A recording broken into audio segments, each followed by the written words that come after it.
Asked to speak out of order for 5 minutes. Unanimous consent. Objection. The gentleman is recognized for 5 minutes. Thank you, Mr. Speaker. I'd like to continue the theme that my colleague just had, and that is the President's vision for these United States over the next 10 years. That vision is exemplified in his budget that he brought to Congress yesterday, which for fiscal year 2011, which doesn't start until October of this coming fall, would spend $3.8 trillion, a record. It would generate another deficit of $1.3 trillion in 2011. It would have some $2 trillion in tax increases over the 10 years, and it would accumulate $8.5 trillion in cumulative deficits during that 10 years. It would double the national debt. Mr. Speaker, I would argue that that's not much of a vision for America that my grandkids really want to look at and want to see. To put that in context, if you look at the cumulative deficits during the 8 years of the previous administration, they total $2 trillion, a number that we ought to be embarrassed about. But if you look at the deficit in the first 15 months of the current administration, it is $1.8 trillion, and we will surpass the $2 trillion number sometime during this second quarter. If you look at just the first quarter deficit under this administration for 2010, it is larger. In 15 months, it is larger than all but 2 annual deficits in our nation's history. Again, Mr. Speaker, that is not a vision for America that my grandchildren would embrace, nor is it one that we ought to embrace on behalf of our grandchildren. My appeal tonight is to the Budget Committee. The Budget Committee now takes up the President's budget, and I would appeal to my former colleagues on the Budget Committee to simply ignore this flawed vision for America. It is unsustainable and is not one that is worthy of us to even consider in the least. What I would ask the Budget Committee to do instead is to bring forth a budget that truly addresses what I believe is the single greatest threat to our way of life that we face these days, and that's the growth of this government as represented by spending growth.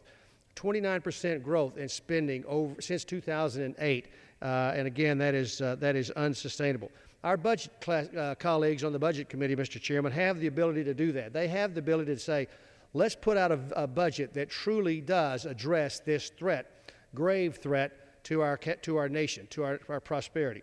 A couple of suggestions that I would make. Let's roll back spending to fiscal 2008 levels and start the spending freeze there. Let's put a hiring freeze on today for all federal government agencies except perhaps DOD, Homeland Security, maybe the intel communities.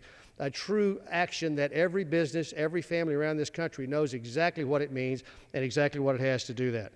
I'm reminded of the folks, and you see them all the time, who are constantly searching for a way to lose weight. They are always looking for that new diet plan.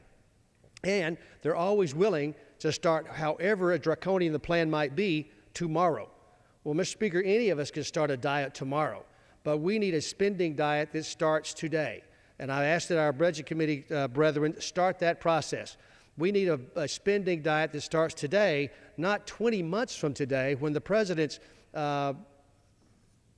statement of a freeze would actually start. His freeze won't start until October 1 of 2011, and then it's a bit of a fig leaf at that. So, Mr. Speaker, these are tough times. These are hard times. This isn't about being Republicans. This isn't about being Democrats. This is about a vision that we all ought to have for this country. That vision ought to include ways of fixing today's problems, however difficult those might be, with today's money. We have taken the process of using future generations' money to fix today's problem as far as it will go, and we simply cannot continue to do that. Mr. Speaker, I'd also ask that my colleagues consider a balanced budget amendment. That is, if you were to ask me what is the most important important constitutional amendment that we ought to be considering among that broad array of important constitutional amendments, it would be a balanced budget amendment that would force Congress to make those tough decisions. Not a commission out there that could be some sort of a facade to try to get it done, but a true balanced budget amendment that every state government except one has to operate under. Municipalities, counties, and families and businesses have to operate under the exact same fiscal discipline. We ought to be doing the same thing. And, Mr. Speaker, I would call for both of those things tonight, and I yield back. The gentleman yields